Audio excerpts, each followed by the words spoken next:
Welcome to GNV honours classes. आज की इस वीडियो के अंदर हम बात करेंगे यूनिवर्सलिटी ऑफ जेनेटिक कोड के बारे में। सबसे पहले देखिए कि जेनेटिक कोड क्या होता है, ठीक है। अच्छा, यदि हम बात करेंगे सेल्स के बारे में, स्पेसिफिकली जो हमारे बॉडी के अंदर क्या है, सेल्स के अंदर यदि आप बात करोगे, यूकैरियोटिक की हम बात करेंगे। यूकैरियोटिक के केस में हमारे न्यूक्लियस होता है और न्यूक्लियस के अंदर पाया जाता है डीएनए, ठीक है। अच्छा, डीएनए से क्या बनता है, आरएनए बनता है और आरएनए बनने के बाद ये ट्रांसपोर्ट होके साइटोप्लाज्म्स को आ जाएगा। साइटोप्लाज्म में आपका प्रोटीन राइबोसोम्स पाया जाता है जो कि क्या बनाएगा, प्रोटीन बनाएगा, ठीक है। आरएनए आने के बाद यहाँ पे प्रोटीन बनता है। तो ये पूरा का पूरा मशीनरी है, डीएनए को हम एक कंपनी की बॉस मानते हैं, ठीक है, बॉस मानते हैं। और जो मैनेजर होता है वो आपकी आरएनए होता है मैनेजर, और प्रोटीन जो होता है वो वर्कर होता है। कोई भी जीन जब एक्सप्रेस कर रहा है वो खुद को कैसे एक्सप्रेस करेगा, प्रोटीन की फॉर्म पे। क्यों? क्योंकि आपको पता है कोई भी फंक्शंस करने के लिए जो भी केमिकल्स रिएक्शन चल रहा है उसको करने के लिए, मान लीजिए ए से बी को कन्वर्ट करने के लिए कुछ एंजाइम्स की ज़रूरत होगा। और एंजाइम्स कैसे बने हुई हैं, प्रोटीन से। आपने शायद पढ़े हैं all enzymes are made up of protein except ribosome, कुछ को छोड़ने के बाद बाकी सारे प्रोटीन से बने हुई हैं। तो ये प्रोटीन कहाँ से बन रहा है, प्रोटीन आपके आरएनए से बन रहा है। और आरएनए से कहाँ बन रहा है, आरएनए डीएनए से बन रहा है, ठीक है। तो यानी कि जब एक डीएनए मतलब कि जीन फंक्शंस कर रहा है ऐसे हम बोल रहे हैं, इसका मतलब है कि प्रोटीन बनना चाहिए। जो प्रोटीन है वो कैसे बन रहा है, तो जो लैंग्वेज रहता है डीएनए के अंदर वो कैसे ट्रांसफर हो रहा है आरएनए को, फिर आरएनए से वो कैसे प्रोटीन को कन्वर्ट हो रहा है, उसके बारे में हम बात करेंगे। देखिए, जैसे हमारे पास जो ABCD होता है, मतलब कि A to Z तक यदि हम बात करेंगे, इतना 26 लेटर होता है। जो भी कुछ आपको लिखना है, चाहे आपके नाम लिखना है, एड्रेस लिखना है, कुछ भी लिखना है, तो आप क्या करोगे, वही 26 लेटर को यूज़ करके ही तो लिखोगे ना। ऐसा तो नहीं कोई बाहर से कुछ लेटर आप वहाँ से उसके अंदर डालोगे। तो इसी तरीके से हमारे जो डीएनए होता है उनके अंदर जो न्यूक्लियोटाइड्स पाए जाते हैं, आपने पढ़े हैं ATGC होता है। तो जो भी अमीनो एसिड्स की सीक्वेंसेस रहेगा, हम वही 4 न्यूक्लियोटाइड सीक्वेंसेस को लेके बनाएंगे। क्लियर हुआ ना बातें? ABCD जैसे 26 लेटर होता है, हमारे पास अभी 4 है, तो ये चीज़ बनाएंगे। ये तो पहला चीज़ हो गया, हमारे पास ये 4 लेटर है। तो इस 4 लेटर को फिर हम क्या करेंगे, जैसे हमने देखा कि हमको फाइनली क्या बनाना है, हमको प्रोटीन बनाना है। ह्यूमन के अंदर यदि हम बात करेंगे, जो ऑर्गेनिजम्स के अंदर प्रोटीन बनाने के लिए कितनी, मतलब कि प्रोटीन बनाने के लिए कितने अमीनो एसिड्स इस्तेमाल होते हैं, 20 अमीनो एसिड्स। नेचर में 300+ अमीनो एसिड्स पाए जाते हैं, ठीक है, लेकिन प्रोटीन बनाने में जो इस्तेमाल होते हैं सिर्फ 20 अमीनो एसिड्स इस्तेमाल होते हैं। और हमारा फंक्शंस तो वही है, हमारा एम तो वही है प्रोटीन बनाने के लिए। तो इस जो प्रोटीन होता है, कितने कोडोन को लेके, मान लीजिए ये आरएनए है, ठीक है, आरएनए है, उनमें से तो इस तरीके से रहेगा, मतलब कि 3 न्यूक्लियोटाइड सीक्वेंसेस मिलके एक अमीनो एसिड्स को कोड करेंगे, ठीक है। अच्छा, मान लीजिए ये इस तरीके से हो गया, ये और एक अमीनो एसिड्स को कोड करेगा, तो मान लीजिए ये एक हो गया, ये और एक अमीनो एसिड्स को, तो 3 न्यूक्लियोटाइड मिलने के बाद एक अमीनो एसिड्स को कोड कर रहा है। इसी तरीके से ढेर सारे अमीनो एसिड्स जब आपस में जुड़ेंगे पेप्टाइड बॉन्ड के साथ, वो क्या बनेगा, पॉलीपेप्टाइड चेन, यानी कि प्रोटीन बनाएगा। समझ में आए ना बातें? तो यहाँ पे हम देख रहे हैं कैसे वही जो ATGC रहा है, क्योंकि हमने यहाँ पे डीएनए के बाद हमको तो आरएनए बनाना है, तो इसलिए हम यूरेसिल इस्तेमाल कर रहे हैं, ठीक है। तो जेनेटिक कोड क्या होता है, देखिए, the process of translation require a transfer of translation का मतलब है कि जिस प्रोसेस में प्रोटीन बन रहा है, आरएनए से प्रोटीन बनने प्रोसेस को हम ट्रांसलेशन कहते हैं। Require transfer of genetic information from polymer of nucleotide, यानी कि mRNA से ये किसको ट्रांसफर होगा, पेप्टाइड्स को। समझ में आए ना बातें? सबसे पहले आपके पास डीएनए रहता है, डीएनए से क्या बनता है, आरएनए। डीएनए से आरएनए बनना प्रोसेस को हम बोलते हैं ट्रांसक्रिप्शंस, ठीक है ना। लेकिन जो जेनेटिक कोड की बात आता है ये आपकी ट्रांसलेशंस प्रोसेस होता है जिसमें आरएनए से आपका प्रोटीन बनेगा, ठीक है। There is no complementarity between, क्योंकि यहाँ पे देखिए ना जब डीएनए से आरएनए बन रहा था तो वहाँ पे कॉम्प्लीमेंटरिटी था। मान लीजिए एटीजीसी है तो यहाँ पे UACG हो जाएगा, कॉम्प्लीमेंटरिटी चल रहा था। लेकिन इनके केस में कोई कॉम्प्लीमेंटरिटी नहीं है। यहाँ पे क्या होता है, 3 न्यूक्लियोटाइड मिलकर इस तरीके से एक अमीनो एसिड्स को जुड़ाएगा। DNA is made up of 4 polypeptide nucleotide which is position in countless वे।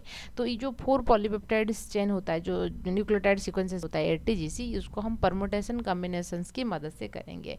सो देखिए कैसे जो डीएनए, सबसे पहले उसकी हिस्ट्री के बारे में थोड़ा देख लेंगे। जो जेनेटिक कोड को पहली बार जॉर्ज गैमोन ने डिस्कवर किए थे, तो उन्होंने बताए थे कि देयर आर ओनली 4 बेसेस जो कि 20 अमीनो एसिड्स को कोड कर रहा है। तो वो कैसे कोड कर रहा है, देखिए यहाँ पे मैं आपको थोड़ा बताती हूँ। जैसे हमारे पास 20 अमीनो एसिड्स को कोड करने के लिए है, हमारे पास लेटर है जैसे AUGC, ठीक है ना। टी तो नहीं लगाएंगे क्योंकि आरएनए से प्रोटीन बन रहा है, AUGC है। तो यदि एक न्यूक्लियोटाइड को एक अमीनो एसिड्स के लिए हम नेमिंग करने बैठेंगे तो टोटल हम कितने न्यूक्लियोटाइड की मतलब कि अमीनो एसिड्स को नाम दे सकते हैं, 4।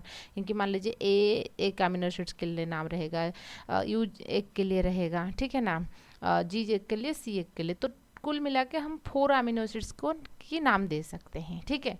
यदि हम दो कॉम्बिनेशन लेके चलेंगे, AU हो गया, AG हो गया, तो 4 to the power 1 is equal to 4 हो गया। यदि हम 2 लेके करेंगे, 4 टू द पावर 2 करेंगे तो 16 अमीनो एसिड्स की हम नाम दे सकते हैं। लेकिन हमारे पास 20 अमीनो एसिड्स की नाम देना ज़रूरी है। तो इस केस में क्या होता है, हम यदि क्या करेंगे, 3 परमुटेशंस कॉम्बिनेशंस लेके चलेंगे, यानी कि जैसे AUG हो गया, फिर UGC हो गया, फिर GUC हो गया। तो इस तरीके से 4 टू दी पावर 3 कॉम्बिनेशंस में लेंगे तो हमारे पास 64 कोडन बनेगा। आए ना बात समझ में, क्योंकि आपको कभी कभी पूछा जाता है कि हम जैसे हम बोलते हैं ना AUG, मतलब 3 न्यूक्लियोटाइड क्यों ले रहे हैं, हम 2 क्यों लेके नहीं चलते हैं, क्यों? क्योंकि यदि आपने 2 कॉम्बिनेशंस में लेके चलोगे तो आप कुल मिला के 16 अमीनो एसिड्स की नाम दे सकते हो। 20 अमीनो एसिड्स तो नहीं हो रहा है, तो 16 होगा, और 4 के लिए हम कहाँ से लाएंगे, ठीक है ना। इसलिए हम क्या कर रहे हैं, मैक्सिमम पॉसिबिलिटी जहाँ पर हो रहा है, यानी कि 3 न्यूक्लियोटाइड्स को लेके एक अमीनो एसिड्स को हम कोड कर रहे हैं, ऐसे करते हैं। देखिए यहाँ पे लिखा है, ये एक डीएनए के सीक्वेंसेस है, तो ठीक है। तो ये 5 प्राइम से 3 प्राइम हो जाएगा डीएनए, ये 3 प्राइम से 5 प्राइम वाला स्ट्रैंड है, और हमेशा 3 प्राइम से 5 प्राइम वाला स्ट्रैंड से C है तो G लगेगा, A है तो U लगेगा, इस तरीके से है। तो आप देख सकते हैं यहाँ पर GUG वैलिन के लिए कोड कर रहा है, CU ये हिस्टोडिन के लिए कोड कर रहा है, CUG ल्यूसीन, ठीक है ना। इस तरीके से ये आपकी प्रोटीन है, ठीक है, प्रोटीन की चेन है, ये सारे अमीनो एसिड्स होते हैं एक एक करके, ठीक है। अच्छा, तो अब हम बात करेंगे कि कैसे प्रूव किया गया है कि जेनेटिक कोड जो होता है ट्रिपलेट होता है, ठीक है। अच्छा, तो यहाँ पर एक genetic code are 4 letter language nucleic acid are converted, उसको प्रूव करने के लिए थे नीरनबर्ग, ओकार एंड फ्रांसिस क्रिक, उन्होंने प्रूव करके बताए थे। हरगोविंद खुराना, उनका भी था एक रोल था, उन्होंने क्या किए थे, एक सिंथेसाइज, मान लीजिए उन्होंने यू इस तरीके से 12 यूरेसिल्स लिए थे, ठीक है। 12 यूरेसिल्स जब लेंगे तो उनको 4 पॉलीपेप्टाइड वाला मतलब कि 4 अमीनो एसिड्स वाला एक पॉलीपेप्टाइड मिला था। तो वहाँ से उन्होंने कंफर्म हो गए कि 3 न्यूक्लियोटाइड में एक अमीनो एसिड्स बन रहा है, तो टोटल 12 यूरेसिल्स था, इसलिए उनको 4 मिल गया अमीनो एसिड्स। समझ में आई ना बातें? तो वहाँ से उन्होंने पता लगाया कि जो जेनेटिक कोड होता है ट्रिपलेट होता है। क्लियर हुआ? अच्छा, देखिए आपने जेनेटिक कोड को इस तरीके से भी लिख सकते हो, ठीक है। तो हम उसको लिखे कैसे, UCAG ऐसे करोगे, UCAG एक साइड्स में लिखना है, इस साइड्स में भी UCAG CAG ऐसे लिखना है, ठीक है। अच्छा, एक बॉक्स के अंदर यहाँ पर UCAG यहाँ पे रहेगा, तो आप कैसे कर सकते हो, देखिए U इस सेट्स में आपने U लाया है, ऊपर से U लाया है, यहाँ पर भी U है, ठीक है ना। इस लाइन में ऐसे लिख सकते हो। फिर क्या करोगे, इस साइड्स में U है, ऊपर U है, फिर इस साइड्स में C है, समझ में आए ना। आप इस तरीके से बॉक्स को फिलअप कर सकते हो। ये बॉक्स रटने की कोई ज़रूरत नहीं है, मैं बस आपको बता देती हूँ कि कैसे लिखने की तरीका कैसे होता है। मान लीजिए इस वाला बॉक्स को हमको फिलअप करना है, इस बॉक्स को हमको फिलअप करना है, तो कैसे करेंगे, देखिए यहाँ पर C है, यहाँ पर A है, ठीक है। तो हम क्या करेंगे, C, यहाँ से C लाएंगे, फिर A लाएंगे, पहला वाला यहाँ पर यूरासिल है तो पहला वाला यूरासिल्स रहेगा। अच्छा, फिर ऐसे ही करेंगे, C करेंगे, ऊपर से A लाएंगे, नीचे यहाँ पर C है, फिर इस वाला देखिए लेफ्ट साइड में C, ऊपर से A, इस साइड्स में क्या है, पहला U था, यहाँ पर C है। तो इस तरीके से इनकी 4 बॉक्स ऐसे फिलअप करेंगे। तो हमारे पास जो बन रहा है 64 कोडन बन रहा है। 64 कोडन को हमको डिस्ट्रीब्यूट करना है 20 अमीनो एसिड्स के बीच में, ठीक है। तो देखिए क्या क्या जेनेटिक कोड की साइलेंट फीचर होता है, हम देखेंगे। जो DNA मतलब कि जो RNA बन रहा है, RNA के अंदर जो जेनेटिक कोड होता है, मान लीजिए यहाँ पर हम जब देखेंगे सीक्वेंसेस कुछ ऐसे ही आपको दिखने को मिलेगा। सो मान लीजिए C है, जी है, तो इस तरीके से रहेगा। तो हम क्या करेंगे, हम खुद ही कुछ उसको ऐसे ऐसे इस तरीके से हम काउंट कर लेंगे कि इस तरीके से अमीनो एसिड्स बनेगा। जो जेनेटिक कोड्स होता है उनके साइलेंट फीचर की, तो यहाँ पे कोई कॉमा या कोई पंक्चुएशंस मार्क नहीं रहता है। आप लिखने के टाइम पे ऐसा नहीं कर सकते AUG फिर UUC, ठीक है ना, ऐसे नहीं कर सकते हो, कंटिन्यूसली हमको ऐसे लिखा जाता है, ठीक है। अच्छा, सो देखिए जेनेटिक कोड ट्रिपलेट, सबसे पहला है कि ट्रिपलेट है, ना तो डिप्लॉइड ना तो सिंगल, ऐसा नहीं है, ट्रिपलेट होता है। 64 कोडन्स रहता है, याद रखिए 64 कोडन से 61 कोडन जो होता है वो अमीनो एसिड्स के लिए आपकी उनकी फंक्शन रहता है। लेकिन 3 कोडन ऐसा होता है, मान लीजिए ये एक RNA है, यहाँ पर कुछ ऐसा कोडन आ गया, ठीक है, इस तरह ये तीनों में से कोई एक आ गया, ठीक है, इस टाइप का कोडन, ये कोई भी अमीनो एसिड्स को कोड नहीं करता है। इसलिए जब भी मतलब कि जब DNA मतलब कि RNA से प्रोटीन बन रहा है, बीच में इस वाला सीक्वेंसेस आ जाएगा तो वहाँ से प्रोटीन सिंथेसिस स्टॉप हो जाएगा। भाई आए ना बात समझ में, वहीं पर्टिकुलर, तो because these are not coded for any protein, तो इसलिए हम उसको क्या कहते हैं, स्टॉप कोडन कहते हैं, ठीक है। 61 कोडन रहता है अमीनो एसिड्स के लिए, 3 कोडन ऐसा रहता है कोई भी अमीनो एसिड्स को कोड नहीं करेगा। Genetic code is on ambiguous specific. On ambiguous का मतलब क्या होता है, देखिए 1 codon codes for only 1 amino acids, मतलब है कि मान लीजिए यू ये फिनाइल एलानिल को ही कोड करेगा। ऐसा नहीं है कि आज फिनाइल एलानिल को कोड कर रहा है, कल इथियोनिन या ल्यूसिन को कोड कर लेगा, ऐसा नहीं है। तो मोस्ट ऑफ द केस में कुछ में एक्सेप्शन है जिसको हम देखेंगे, उसको भी आपको याद रखना है। अदरवाइज जो एक कोडन होता है ये स्पेसिफिकली एक अमीनो एसिड्स के लिए ही कोड करेगा, ठीक है ना। Only tryptophan and methionine are specified more than 1 codons, ठीक है। अच्छा, सो उसके बाद हम बात करेंगे जेनेटिक कोडन जो सोजेस कोडन डिजेनेरेसी। कोडन डिजेनेरेसी का मतलब क्या होता है, देखिए some amino acids are coded by more than 1 codon. क्योंकि देखिए इसका मतलब क्या है, आपके पास 61 अमीनो एसिड्स है, ठीक, सॉरी 61, आपके पास 61 कोडन है जिसको आपको 20 अमीनो एसिड्स के बीच में नाम डालना है। जैसे देखिए मान लीजिए आपकी एक गुड नेम है जो कि आपके सर्टिफिकेट के अंदर है, आपको घर में बुलाने के लिए और दूसरा नेम भी रहेगा। ऐसा तो नहीं है कि कुछ बच्चे का तो एक ही रहता है, जो स्कूल नेम होता है वही उनके निक नेम होता है, लेकिन हमारा 2 नेम नॉर्मली रहता है। यदि आपको आपके मान लीजिए आपकी स्कूल नेम है अर्चना, ठीक है, और आपके घर में आपको कुछ अलग से नाम पे सोना से बुला रही हैं, तो आपको अर्चना बोलेंगे आप ही आओगे, सोना बोलेंगे तो आप ही आओगे, समझ रहे हो ना। तो इसी तरीके से कुछ ऐसा कोडन होता है, मान लीजिए यू ये भी फिनाइल एलानिन को कोड कर रहा है, UUC ये भी फिनाइल एलानिन को कोड कर रहा है, समझ में आए ना। तो एक अमीनो एसिड्स के लिए एक से ज़्यादा कोडन भी पाया जाता है, ठीक है, उसको हम बोलते हैं codon degeneracy. Generally the first two nitrogenous bases are similar while the third one is different. Specifically क्या होता है मैक्सिमम केस में, जैसे यहाँ पे हमने बात करेंगे, देखिए क्योंकि यहाँ पे हम ऐसे देख रहे हैं, देखिए यू सी फिर यू हो गया, यू सी हो गया, समझ में आ रहा है ना, यू सी। तो इस वाला बॉक्स में पूरा का पूरा यदि आप बात करोगे यू सी, सब में यू सी होता है, यू सी यू होगा, यू सी होगा, यू सी जी होगा, इस तरीके से। जो फास्ट दो रहता है वो सिमिलर रहता है, डिफरेंसेस जो रहेगा थर्ड में रहता है, वही में डिफरेंसेस रहता है। इस वाला बॉक्स को फोकस कीजिए, ए रहेगा सी रहेगा, ए सी यू, ए सी सी, ए सी ए सी जी, ठीक है। पहला दो जो रहता है वो सिमिलर रहता है, उसके बाद जो रहता है वो सिमिलर नहीं रहता है, ठीक है। Third nitrogenous basis has no effect on coding, the same is called the wobbles positions. तो थर्ड पोजीशंस में जो नाइट्रोजन बेसिस रहता है उनका उतना ज़्यादा रोल नहीं है, क्योंकि जो मैचिंग है वो फास्ट दो कोडन से भी मतलब कि हो जाता है, उसको हम बोलते हैं उबल हाइपोथेसिस। फ्रांसिस क्रिक ने उसको बताए थे, उसको हम उबल हाइपोथेसिस कहते हैं। अब हम बात करेंगे, देखिए जेनेटिक कोड जो होता है जो कंटिन्यूस होता है, मान लीजिए यहाँ पर ए यू जी है, तो आपको ऐसे लिखना है कंटिन्यूसली, ऐसा नहीं कि ए उसके बाद कमा फिर यू फिर मान लीजिए जी, ऐसा नहीं लिखना है, आपको इस तरीके से लिखना है, कंटिन्यूस होता है, उनके बीच में कोई कॉमा या पंक्चुएशन मार्क नहीं रहेगा। तो यू यू यू कोड पर फिनल ए यू जी जो रहता है, इसको ये उसको आपको याद रखना है, ठीक है। क्या है, आपको कभी कभी ऐसे पूछा जाएगा स्टॉप कोडन कौन है, इनिशिएशन कोडन कौन है। मेथियोनिन एयूजी जो होता है ये मेथियोनिन के लिए कोड करता है, और ये इनिशिएशन कोडन होगा।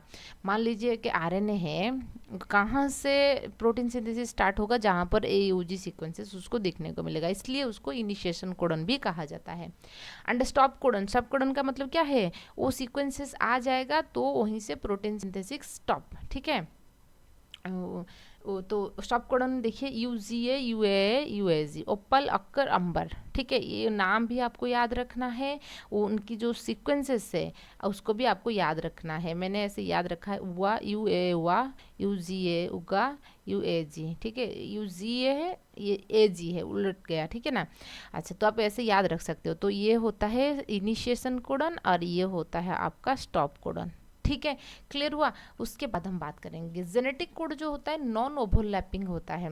नॉन ओवरलैपिंग का मतलब क्या है, देखिए मान लीजिए ए यू जी लिखा है, फिर यू यू, फिर यू ए सी लिखा है, जी यू ए लिखा है, तो आपको ऐसे करना है, ये तीन हो गया, ये तीन हो गया, ये तीन हो गया, इस तरीके से हो गया। ऐसा नहीं कर सकते हो आप, ऐसा नहीं कर सकते हो ए यू जी फिर U U A U G U फिर यू यू, सब ऐसा नहीं कर सकते हो आप ना, ये नॉन ओवरलैपिंग नहीं है, ठीक है।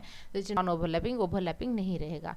कोलिनियरिटी का मतलब है कि इस तरीके से स्ट्रेट फॉर्म है, क्योंकि जो इन्फॉर्मेशन फ्लो हो रहा है डीएनए से आरएनए, आरएनए से प्रोटीन बन रहा है, there is a linear arrangement रहता है। The sequence of triplet nucleotide base in DNA और mRNA is correspondence to the sequences of amino acids. So changes in codon sequence also produces similar changes in amino acid sequences. देखिए इस type की चीज़ें रहने से क्या चीज़ें रहता है, देखिए जैसे कि मान लीजिए मैं आपका एग्जांपल लेके, ये आपका मेथियोनिन है, ये फिनाइललाइन है, मान लीजिए लाइसिन है, ये आर्जिनिन है, ठीक है। उनमें से कोई एक अमीनो एसिड्स मान लीजिए डिलीट हो गया, ठीक है, या तो कोई एक अमीनो मान लीजिए ई जी वाला डिलीट हो गया, तो अब क्या रहेगा, ए यू यू यू यू चार था 3 4 5, ठीक है, ए सी जी यू ए, तो अब क्या होगा, देखिए ए यू यू हो जाएगा, फिर यू यू, फिर ए सी जी, फिर इस तरीके से रहेगा। तो एक यदि मान लीजिए ये डिलीट हो गया, एक का मतलब कि न्यूक्लियोटाइड बेसिस यदि डिलीट हो गया, तो ये मेथियोनिन बना रहा था, अब ये मेथियोनिन नहीं बनाएगा, ये कोई दूसरे अमीनो एसिड्स बनाएगा, ठीक है। अच्छा, यू ए सी लाइसिन था, ए सी जी हो गया, कोई दूसरा अमीनो एसिड्स बनाएगा, समझ रहे हो ना। तो एक अमीनो एसिड्स आइदर डिलीट होगा, या तो मान लीजिए कोई एक नया अमीनो एसिड्स वहाँ पे जुड़ गया, ठीक है, यहाँ पे मान लीजिए कोई नया अमीनो एसिड्स जुड़ गया, तो फिर भी पूरा का पूरा जो फ्रेम है वो चेंज हो जाएगा, पलट जाएगा, ठीक है। नेक्स्ट बात करेंगे U A and U G A is code for stop codon. कुछ एक्सेप्शन होता है जिसको आपको याद रखना है, यदि आपने गैट बी या कोई भी पीजी एंट्रेंस दोगे ना, यहाँ से क्वेश्चन बनता है। यू ए हमने देखा कि यू ए 3 था ना स्टॉप कोडन, यू ए आप कैसे याद रखो, हुआ युगा UAG, वो उलट गया, UG ये उगा, याद रखिए उसका, ठीक है ना, वो AG हो गया। सो ये दोनों स्टॉप कोडन हिसाब से काम करते हैं, लेकिन जो पारामेशियम होता है, पारामेशियम के केस में ये दोनों ग्लूटामिन अमीनो एसिड्स, कौन से अमीनो एसिड्स को कोड कर रहे हैं, ग्लूटामिन की। हमारे जो माइटोकॉन्ड्रिया रहता है, ह्यूमन माइटोकॉन्ड्रिया, यहाँ पर AGG and AGA stop codon के हिसाब से काम करेगा। यहाँ पर ये जो तीनों थे ये स्टॉप कोडन के हिसाब से काम नहीं करेंगे, स्टॉप कोडन बोलेंगे तो AGG AGA। बट यूनिवर्सल कोडन्स जो कि ये दोनों किसको कोड कर रहे हैं, नॉर्मली हमारे बॉडी के अंदर जो न्यूक्लियर DNA रहेगा उसके लिए वो आर्जिनिन के लिए काम कर रही हैं, लेकिन माइटोकॉन्ड्रिया, आपको पता होगा सेल की जो माइटोकॉन्ड्रिया होता है उसमें आपका पाया जाता है सर्कुलर DNA पाया जाता है, तो वो इसके कोड करता है। जैसे कि UGA, ठीक है ना, UGA जो होता है ये क्या है, UGA एक स्टॉप कोडन होता है, ठीक है। इन माइटोकॉन्ड्रिया ये ट्रिप्टोफान को कोड करेगा, ये स्टॉप कोडन नहीं है माइटोकॉन्ड्रिया के लिए, ट्रिप्टोफान के लिए कोड करेगा। और AUA कोड्स फॉर मेथियोनिन, मतलब कि नॉर्मली AUG मेथियोनिन को कोड कर रहा था, लेकिन इनके केस में AUA जो होता है वो मेथियोनिन को कोड कर रहा है। ईस्ट माइटोकॉन्ड्रिया के अंदर हम बात करेंगे, जो भी न्यूक्लियोटाइड सीक्वेंस CU से स्टार्ट हुआ है, this is codes for threonine, ठीक है ना। CU से जो स्टार्ट हुआ है, CU यदि आप देख सकते हो C एंड U, ठीक है, तो ये वाला CU कंडीशंस, तो ये बॉक्स, क्योंकि पहले यहाँ पर C है, यहाँ पर U है, ठीक है, CU U CU C CU, सो सारे के सारे जो रहेगा ईस्ट के केस में थ्रियोनिन के लिए कोड करता है, लेकिन नॉर्मली वो ल्यूसिन होता है। नॉर्मली अदर कोई ऑर्गेनिजम्स रहेगा तो ल्यूसिन के लिए वो चारों की चारों ल्यूसिन के लिए कोड करता है, लेकिन आपकी ईस्ट के केस में वो थ्रियोनिन को कोड करेगा। प्लांट के केस में सारी चीज़ें नॉर्मल होता है। तो जो जेनेटिक कोड होता है, हम लिखने की तरीका मैंने आपको बताई थी, ऐसे ऊपर UCAG लिखोगे, फिर इस लेफ्ट साइड में भी UCAG लिखोगे, फिर U, देखिए इधर U है, ऊपर भी U है, फिर इस साइड्स में देखिए U है, तो ये 3 U रहेगा जो कि फिनाइल है, फिर UC रहेगा क्योंकि यहाँ पर C है, ठीक है ना, फिर U ऊपर U है, लेफ्ट साइड में U है, फिर आपका क्या रहेगा, इस साइड्स में A है तो ये रहेगा, समझ रहे हो ना। तो इस तरीके से हम कर सकते हैं जेनेटिक कोड के बारे में। आई होप आपको जेनेटिक कोड अच्छे समझ में आएगा। वीडियो पसंद आए तो लाइक कीजिए, सब्सक्राइब कीजिए और आपकी दोस्त के साथ